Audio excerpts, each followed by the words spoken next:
A graça e paz, bem-vindos a mais um devocional, mais um momento em que a gente para ler a palavra do Senhor. Estamos lendo a Bíblia de Gênesis até Apocalipse, todo dia um pouquinho, refletindo naquilo que o Senhor tem para as nossas vidas. Vamos começar com uma oração? Senhor, obrigado por mais essa oportunidade de ler a Tua palavra, de aprender mais de Ti, que o Seu Espírito nos guie, nos dê disciplina, nos dê o que for necessário para podermos entender a Tua vontade e podermos a cada dia mais parecer com Cristo. Isso que eu te peço e te agradeço em nome de Jesus. Amém. E vamos para o texto de hoje. Hoje nós começamos o segundo livro de Samuel. Lembrando que antigamente esses livros eram apenas um grande livro, mas depois eles foram divididos para que talvez ficasse um pouco mais fácil de lê-los, a divisão. Então, temos hoje o segundo livro de Samuel, que continua a história de Saul, de Davi. E diz o seguinte, lembrando que no último capítulo do primeiro livro de Samuel, nós lemos a queda de Saul, que Saul enfrenta os filisteus na batalha, mas tanto seus filhos como ele são mortos, e agora Israel está sem rei. Depois da morte de Saul, Davi retornou de sua vitória sobre os amalequitas e passou 2 dias em Ziclag. No terceiro dia apareceu um homem do exército de Saul. Ele havia rasgado as roupas e colocado terra sobre a cabeça. Ao chegar, curvou-se diante de Davi com o rosto no chão. "De onde você vem?" perguntou Davi. O homem respondeu: "Escapei do acampamento israelita." "O que aconteceu?" disse Davi. "Conte-me como foi a batalha." "Todo o nosso exército fugiu do conflito," disse o homem. "Muitos morreram e Saul e seu filho Jonatas também estão mortos." "Como você sabe que Saul e Jonatas estão mortos?" perguntou Davi. O homem respondeu: "Aconteceu de eu chegar ao monte Gilboa e ver Saul apoiado em sua lança, enquanto carros de guerra e cavaleiros inimigos se aproximavam dele. Quando ele se virou e me viu, gritou para que eu me aproximasse dele. 'Aqui estou, Senhor,' eu lhe disse. Ele perguntou: 'Quem é você?' E eu respondi: 'Sou a Malequita.' Então ele me suplicou: 'Venha cá e mate-me, pois a dor é terrível e quero morrer.' Então o matei, pois sabia que ele não sobreviveria. Em seguida tomei sua coroa e seu bracelete e os trouxe para cá, para o meu senhor." Quando ouviram a notícia, Davi e seus homens rasgaram as vestes. Lamentaram, choraram e jejuaram o dia todo por Saul e seu filho Jonatas, pelo exército do Senhor e pela nação de Israel, pois naquele dia muitos haviam morrido pela espada. Depois, Davi disse ao jovem que havia trazido a notícia: "De onde você é?" Ele respondeu: "Sou filho de um estrangeiro, um amalequita que vive em sua terra." Davi perguntou: "Como você não teve medo de matar o ungido do Senhor?" Então Davi chamou um de seus soldados e lhe ordenou: "Mate-o." O soldado feriu o amalequita com sua espada e o matou. Davi disse: "Você condenou a si mesmo ao confessar que matou o ungido do Senhor." Davi entoou uma canção fúnebre para Saul e Jonatas e ordenou que fosse ensinada ao povo de Judá. Ela é conhecida como Cântico do Arco e está registrado no livro de Jazar. Seu esplendor, ó Israel, está morto sobre os montes. Como caíram os valentes. Não contem essas notícias em Gate, não a proclamem nas ruas de Asquelon, para que não se alegrem as filhas dos filisteus, para que as filhas dos incircuncisos não festejem em triunfo. Ó montes de Gilboa, que não haja orvalho nem chuva sobre vocês, nem campos férteis que produzam ofertas de cereais, pois ali foram profanados os escudos de valentes. O escudo de Saul não será mais ungido com óleo, o arco de Jonatas não recuava, e a espada de Saul era invencível. Derramaram o sangue de seus inimigos e atravessaram o corpo de guerreiros. Quão amados e estimados eram Saul e Jonatas. Estiveram juntos na vida e na morte. Eram mais velozes que as águias, mais fortes que os leões.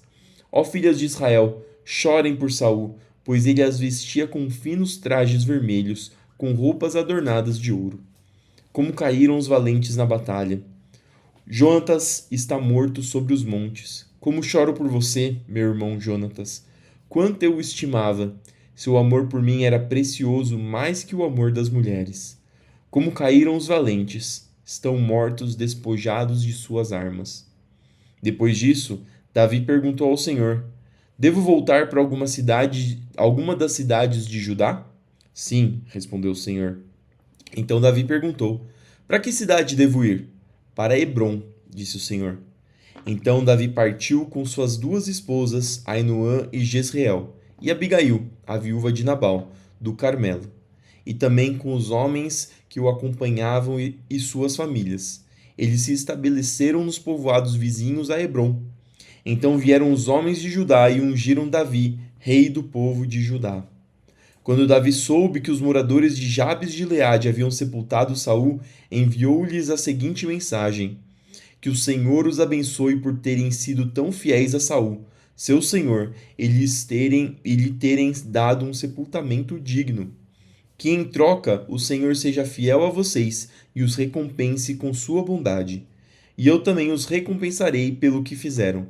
Agora que Saul está morto, peço que continuem a ser fortes e corajosos. E saibam que o povo de Judá me ungiu para ser seu novo rei. Contudo, Abner, filho de Ner, comandante do exército de Saul, já havia levado Isbosete, filho de Saul, para Manaim. Ali proclamou Isbosete, rei sobre Gileade, Jezreel, Efraim, Benjamim e sobre a terra dos Assuritas e todo o restante de Israel. Isbosete, filho de Saul, tinha 40 anos quando começou a reinar sobre Israel, e reinou por 2 anos. Enquanto isso, o povo de Judá permaneceu leal a Davi, que fez de Hebrom sua capital e reinou sobre Judá por 7 anos e meio. João 12, do 20 até o 50. Alguns gregos que tinham vindo a Jerusalém para adorar durante a festa da Páscoa procuraram Filipe, que era de Betsaida, da Galileia, e lhe disseram: Por favor, gostaríamos de ver Jesus. Filipe falou a esse respeito com André, e os dois foram falar com Jesus. Jesus respondeu: Chegou a hora de o Filho do Homem ser glorificado. Eu lhes digo a verdade: se o grão de trigo não for plantado na terra e não morrer, ficará só. Sua morte, porém, produzirá muitos novos grãos. Quem ama sua vida neste mundo a perderá. Quem odeia sua vida neste mundo a conservará por toda a eternidade. Se alguém quer ser meu discípulo, siga-me, pois meus servos devem estar onde eu estou, e o Pai honrará quem me servir. Agora minha alma está angustiada. Acaso devo orar? Pai, salva-me dessa hora? Mas foi exatamente por esse motivo que eu vim. Pai, glorifica teu nome. Aqui a gente vê o conflito que Jesus está sentindo, porque ele, como humano, ele está angustiado, ele está querendo fugir desse momento. Mas ele, como filho de Deus, como sendo o próprio Deus, ele sabe para que ele estava. O amor grande dele por todos nós estava ardendo em seu coração. E ele ora para Deus: Pai, glorifica teu nome, que a sua vontade seja feita. Então uma voz falou do céu: Eu já glorifiquei meu nome e o farei novamente em breve. Quando a multidão ouviu a voz, alguns pensaram que era um trovão, enquanto outros afirmaram que um anjo havia falado com ele. Então Jesus lhes disse: A voz foi por causa de vocês e não por minha causa. Chegou a hora de julgar o mundo. Agora, o governante deste mundo será expulso. Aqui é interessante que Jesus fala: a voz foi por causa de vocês e não por minha causa.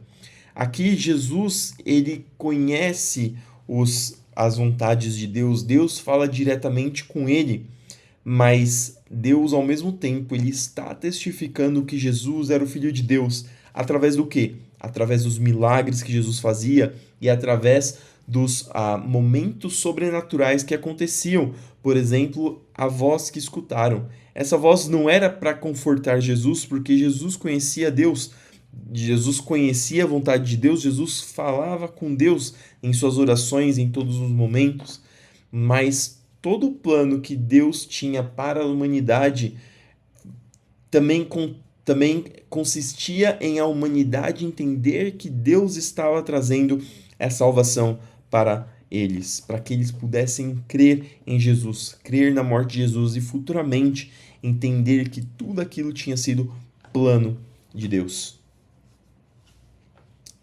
E quando eu for levantado da terra, atrairei todos a mim. Ele disse isso para indicar como morreria. A multidão disse: Entendemos pelas Escrituras que o Cristo viveria para sempre. Como pode dizer que o Filho do Homem morrerá? Afinal, quem é esse Filho do Homem? Jesus respondeu: Minha luz brilhará para vocês só mais um pouco. Andem na luz enquanto podem, para que a escuridão não os pegue de surpresa. Quem anda na escuridão não consegue ver aonde vai. Creiam na luz enquanto ainda há tempo. Deste modo vocês se tornarão filhos da luz. Depois de dizer essas coisas, Jesus foi embora e se ocultou deles. Apesar de todos os sinais que Jesus havia realizado, não creram nele. Aconteceu conforme o profeta Isaías tinha dito: Senhor, quem creu em nossa mensagem? A quem o Senhor revelou seu braço forte? Mas o povo não podia crer, pois, como Isaías também disse, o Senhor cegou seus olhos e endureceu seu coração, para que seus olhos não vejam e seu coração não entenda, e que não se voltem para mim, nem permitam que eu os cure. As palavras de Isaías referiam-se a Jesus, pois viu sua glória e falou sobre ele. Ainda assim, muitos creram em Jesus, incluindo alguns dos líderes judeus. Eles, porém, não declararam sua fé abertamente, por medo de que os fariseus os expulsassem da sinagoga. Amaram a aprovação das pessoas mais que a aprovação de Deus. Olha que frase forte. Aqui, muitos creram em Jesus, incluindo alguns líderes judeus, mas eles não declararam sua fé porque eles se preocuparam mais com a aprovação das pessoas do que com a aprovação de Deus. Com o que nós estamos preocupados? Em sermos aprovados pelas pessoas ou sermos aprovados por Deus? As nossas atitudes, nossas ações, o nosso testemunho, ele está sendo preocupado com o que as pessoas pensam de nós ou com agradar a Deus, com fazer a vontade de Deus? Jesus disse em alta voz às multidões: Se vocês creem em mim, não creem apenas em mim, mas também naquele que me enviou. Pois quando vem a mim, vem aquele que me enviou. Eu vim como luz para brilhar neste mundo, a fim de que todo aquele que crê em mim não permaneça na escuridão.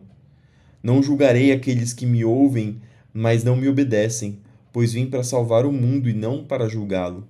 Mas todos que me rejeitam e desprezam minha mensagem serão julgados no dia do julgamento pela verdade que tenho falado. Não falo com minha própria autoridade. O Pai que me enviou me ordenou o que dizer. E eu sei que o mandamento dele conduz à vida eterna. Por isso digo tudo o que o Pai me mandou dizer. Salmo 118, do 19 ao 29.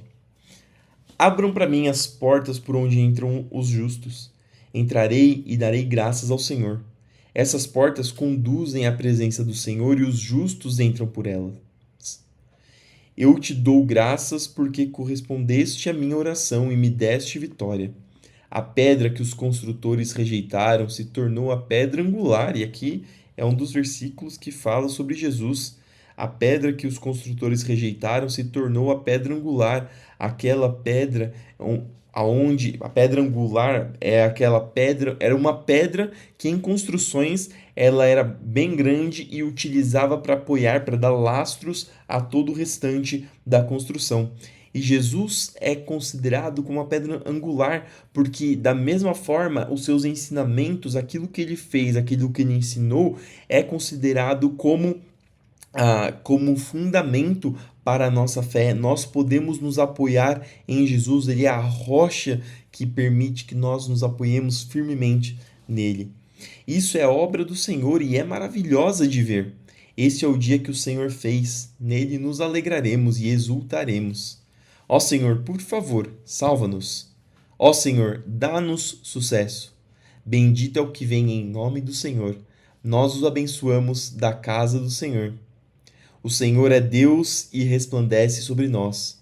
Peguem o sacrifício e amarrem-no com cordas sobre o altar. Tu és meu Deus e eu te louvarei. Tu és meu Deus e eu te exaltarei. Deem graças ao Senhor porque Ele é bom, seu amor dura para sempre. E por fim, Provérbios 15, 27 e 28. A cobiça traz aflição para toda a família, mas quem odeia subornos viverá. O coração do justo pensa bem antes de falar.